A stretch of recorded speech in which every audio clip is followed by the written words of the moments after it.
Today, I went to the library here in St. George, and I wanted to use the 3D printers that they have there to print a geocache container that I'm going to see about placing somewhere, hopefully.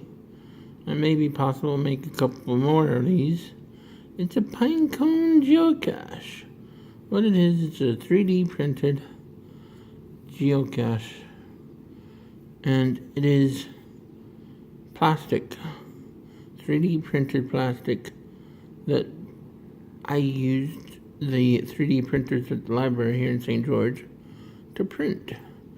And what it is you put the log sheet in there, and it actually screws together, and it's a pinecone. Simple pinecone. It looks like an actual pinecone, and it's a geocache. And that's what I had printed, and it costed $1.90 to have printed at the library, at their makerspace place there at the library here in St. George. Pretty cool. How cool is that?